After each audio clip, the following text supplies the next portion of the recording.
O di, ayun. Tapos sabi niya, tuloy ko lang nakate.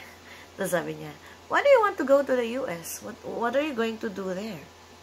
Sabi ko naman, oh, well, ang una kong sabi sa kanya, well, if given the chance, sabi ko, I will be visiting some of my relatives there, and of course, the main reason is for me to unwind because I had such a stressful year in school. So I needed to rest. I need to see, other places in order to relax for a while.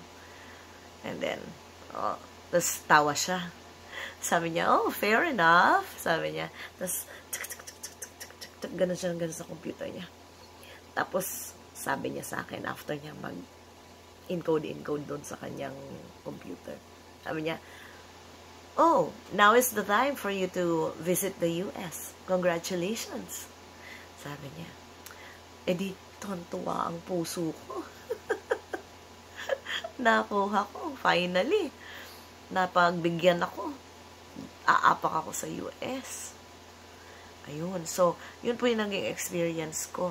Ganun lang kadali. Wala namang yun lang ang tinanong sa akin. Kung ano-ano ang mga inisip kong negative. Buti na lang hindi hinanap yung passbook ko. Kung hindi, walang laman. Wala talagang laman ang passbook ko. So I was so thankful talaga on that day.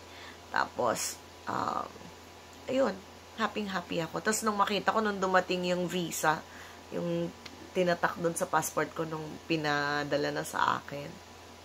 10 years, multiple entry. Diba? Ang sarap ng feeling. So, kayo dyan,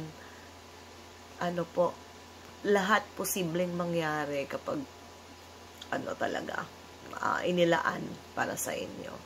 So, kagaya nun, wala talaga akong maipapakitang laman ng passbook ko kung tinanong ako.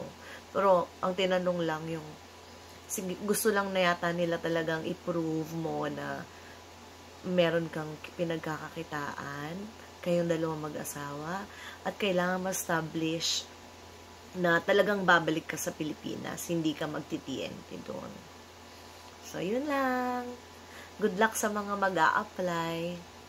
Thank you very much. I hope may na-share akong something na pwedeng kapulutan ng aral.